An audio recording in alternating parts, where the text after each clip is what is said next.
We're getting ready to go back into 6.1. I introduced this concept to you on Friday, right after our quiz. So we do have some notes that we've already taken. I am going to reteach just to make sure that we've got it. Our goal today, our objective today, we want to be able to model percents. So I gave you some grid paper there to work with. We also want to write percents using equivalent ratios. So I'm going to show you that as part I didn't get to on Friday. Okay? Remember, a percent is a ratio, or in other words, a fraction that compares a number to 100. Think part over whole. Part over whole. The part is your percent out of the whole, which is 100. That's what percents are. So if you're ever told 50%, that's 50 out of 100. If somebody says, oh, 29%, that's 29 out of 100. Okay, it's a fraction. It's actually a fraction. Okay, so example 1, we're going to use this model that's given. It shows up in color on of course, the screen here, but on your paper it's black, white, and gray, so it might be a little bit hard to see. But just look up here if you want to see the grid a little bit better, if you're having a hard time seeing it on your paper. The floor plan shows a bedroom with an area of 100 square feet. In other words, it is a 10 by 10. It's a 10 by 10 grid. Okay? So what we want to do is we want to find the percent of floor space needed for each piece of furniture. So as you're looking inside this bedroom, what do you see are pieces of furniture? Watson, what's one piece of furniture you see? The bed. Okay. And Carson, what's another piece of furniture you see? Bureau. Bureau. What's another word for bureau? Dresser. We talked about that. Bureau is kind of an old term. We don't really use that much. What's the last one you see? A desk. Okay? And what we want to do is we want to find the percent of floor space. Well, you know what? This is perfect.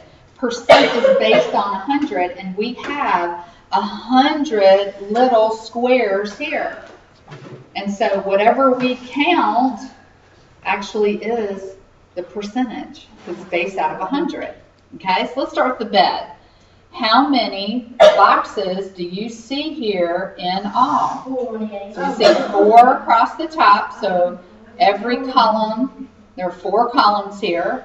How many rows are there? 7. So rows go left, right. So there are 7 rows. 7 times 4 is 28. And 7 times 4 is 28. So we have 28 blocks out of the 100 that are there. Makes up the bed. So the bed takes up 28% of the room. Okay, the bed takes up 28% of the room. Let's go to the bureau next. Okay, how many columns are there? 2. 2 columns. How many rows? 1, 2, 3, 4, 5. So 2 times 5 is, so 10 out of 100 blocks, that's 10%. So the bureau or the dresser only takes up 10% of the room. So it's really kind of flat against the wall. It's not too bad. Okay, now let's look at the desk. How many rows? 4 rows. How many columns, 4 columns, and how many rows? 2. So 4 times 2 is 8. So it takes up 8 of the 100 spaces. So the desk is only 8%, only occupies 8% of the room. Okay? If you need a cough drop, I have some back in my drawer. Okay? So if it's based on 100, if there are 100 squares, then however many you count is the percent. Now, when it's not based on 100, then we have to do a little bit more calculating, okay? But for this example, it is based on 100, okay? All right, let's look at example 2. We did this a little bit on Friday. So this is where if you would like to take out a highlighter or some other colored implement, whether it's a colored marker, colored pen, something that will make the picture stand out a little bit better. We're going to model percents on graph paper. We want to do a 10 by 10 grid. Now this is where you can take that piece of paper I just gave you that says 10 by 10 grid at the top. Okay? You have 12 grids there. You can use those, or you can use the graph paper that I gave you here on the second page of your notes. The thing about it, using my graph paper here, is you will have to count 10 by 10. That's not a big deal, okay? So we've got 1, 2, 3, 4, 5, 6, 7, 8, 9, 10. So that's how far across the top it is. You're going to have to count it, and then we're going to count down 1, 2, 3, 4, 5, 6, 7, 8, 9, 10. All right, so here we go. We've got it. Here's our 10 by 10 grid. You're going to have to count them out, or use the grid paper that I gave you that has the 10 by 10 grids already designed on there for you. Now what they want us to do is to model 25%. You can do this so many different ways. It's not even funny, okay? Model 25%. You could count each row. So you could do it this way. You could count left to right and go, well, how many boxes are in a row? 10, okay? I think I'll change mine though. There we go. I'm going to use my green highlighter. And so I'm just going to color this row. So I've got 10 of the 100 boxes filled in. Now what if I do another row? How many will I have? 20. And then I just need to do 1, 2, 3, 4, just 5. And so I could do it this way, okay? And that would show 25%, because I have 25 of the 100 boxes that are there, 25 are marked. So you could do it that way. That's not the only way to do it. It's not the only way. I think on Friday when we did ours, let's see here.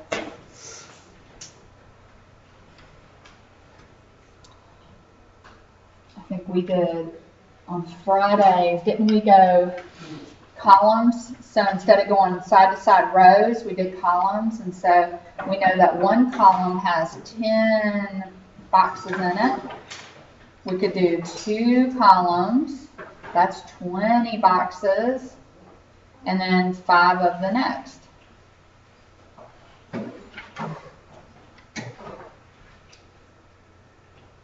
And so you could do it that way. There's 25%. I saw Nate did his. He showed me his, and let's see.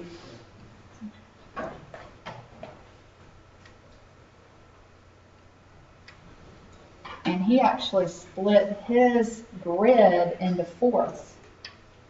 Okay? And so he found the very middle line and found the very middle line. And then, isn't that cool? Make kind of like a picture window out of it. And divided it into fourths. And how many boxes are in each group here? 25. So when he did his, and it doesn't matter which one you shade, just pick one of them you want to shade. So there's 5, there's 10, here's 15, here's 20, and then here's 25. And he just did it that way. So there's lots of ways that you could have shown me how to depict 25%. Every one of these is correct. As long as you have 25 boxes shaded out of the 100, you have 25%. Okay? So really, really good job. Really good job. Now, you've already done one for 80%. Do it differently. Try it a different way on your paper. Show it differently.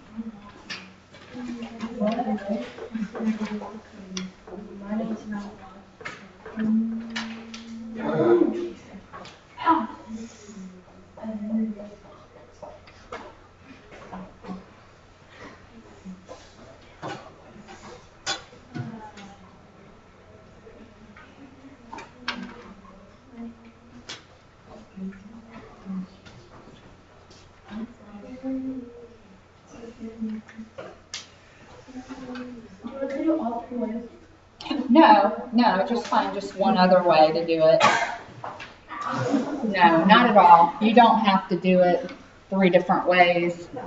I think on Friday we did the columns, so I think this is the one where we went straight up and down, just like this, and we went. So 80% is right much of it, isn't it? It's almost all of it. What's not colored? 20%. 20 blocks or 20% is not highlighted. 80% is.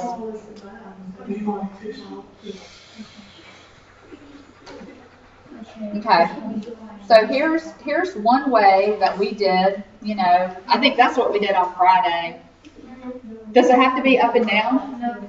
Could we have done it side to side? So just do leave the last 2 rows blank and then highlight everything else above it. And this is 80% right here. You could have done it this way too. So it's really just all about how you see it. Like I told you just a second ago, as long as you have 80 blocks covered, you've got 80%. And that's the thing. It's a little bit easier when they're all together. It's easier to count than if they're all spread apart with gaps and stuff in between. So something like this, if I were grading this and it was kind of white speckles all over the place, if I counted 20 boxes not highlighted, then I knew you would have the other 80% was highlighted. So I would know that you did that right. So, okay. So pretty interesting, pretty easy. Okay. No problem there. All right, let's move on to our next page. Let me get back to my pencil here. I've got some highlighted things here. Example 3 says, okay, we're going to do the opposite of example 2. Example 2 said, hey, here's the percent. I want you to draw it. Okay? Well, now they've given us the drawing and said, now tell me what area is shaded. And we're like, ooh, okay. So let's look at letter A. Does that look like a 10 by 10 grid? Yeah. It looks like one to me too, but I want to be sure. So I'm going to count across the top. 1, 2, 3, 4, 5, 6, 7, 8, 9, 10. Okay. And I want to count down the side. 1, 2, 3, 4, 5, 6, 7, 8, 9, 10. So it's a 10 by 10 grid. That's 100 blocks there. Now, as you're looking at what is shaded, how many blocks are shaded? 20 out of 100, which is what percent? 20%. Okay. How much is not shaded? 80% is not shaded. 20% is. Now they are asking us what the percentage of the shaded area, but I'm extending you just a little bit so you can see. Now, tell me, what is 20% shaded and 80% unshaded add up to equal? 100%. Okay. All right, let's look at letter B. Now, we don't have all the boxes there. Okay. We don't have a 10 by 10 grid. Okay. All we have are columns. How many columns are here? 1, 2, 3, 4, 5, 6, 7, 8, 9, 10. So out of 10 columns, how many are shaded? 2. 8. Okay? 2 out of the 10. Now, if I want this denominator to be 100, what would I multiply by? 10. I'd multiply by 10. 20%. So it's 20 out of 100, which is still 20%. So if you're like, ooh, I got 2 out of 10, I don't know what percent that is. It's okay. We can convert that very easily to hundreds. No problem there. Okay? Now let's look at letter C. Even bigger columns, but we have a lot less of them. How many columns do you see here? 5. Out of 1, 2, 3, 4, 5 columns, how many are shaded? Just the 1. Okay? Now, I don't know what percent that is, but I can figure it out. What do I need to multiply 5 by to get 100? 15. 25. 5. No, 5 times 5 is 25, that's not 100. 5 times 10 is 50, that's not 100. 5 times 75 is like really high. 5 times 25 is 125. 5 times 20, okay, so I'm gonna multiply top and bottom by 20. And I got 20 out of 100, which is 20%. Now, what they did, if you look at these three figures very carefully, this one has the most detail, doesn't it? The one in letter A. It's got the most detail. We can see the grid. All they did, they changed from A to B, is they took out the horizontal lines. There is no difference between A and B, except there are no horizontal lines here. It's still 20%. And then here, what they did was, in C, they took half of these vertical lines out. It's all the same thing. It's the same exact graph, 20% with different amounts of lines and boxes. Okay? All right, let's take a look at using the equivalent ratios. So I kind of showed you a little bit on the other page about the equivalent ratios. So you take a quiz, it has 20 questions on it, and you get only 3 that are incorrect. So what's your grade on the quiz? So how many did I get correct? Because that's my grade. 17. So I got 17 out of the 20 are correct, okay? Now 17 is not my percent. I think our parents and us would be like, oh, we got a 17. No, 17 is not our grade. That's how many we got correct. So I want to turn it in, I want to base it on 100 because that's how we get our percent. That's how we get our grade. It's a percent. So 20 times what is 100? 5. So now I just have to figure out what 17 times 5 is, which is an 85. So what's the percent on my quiz? I made an 85% on my quiz. Okay? That's terrible. It's a B. It's above average. So, all right. A tennis team played a total of 25 games and won 20 of them. What percent of games did the team win? So we're going to do 20 out of 25. Now don't look at that and go, oh, they only won 20% of their games. That's not the percent. That's just how many games they won out of the total. This is part over whole. So we're going to make an equivalent fraction. We want to get the denominator to be 100 because the number above it is going to end up being our percent. 25 times what is 100? 25 times 4. So what's 20 times 4? 80. So this team won 80% of their games, which is actually really good. That's very, very good. It's very good. Okay? All right? So do you understand when we're trying to find the percentage, if the denominator is not 100, you have to get it to be 100. Does everybody understand that? Okay. So the number, like just what I told you about the tennis team, 20 out of 25, that doesn't mean, oh, they only won 20% of their games. That 20 doesn't mean that. The only way it can mean that is if it's based out of 100. Okay? All right, let me stop right there.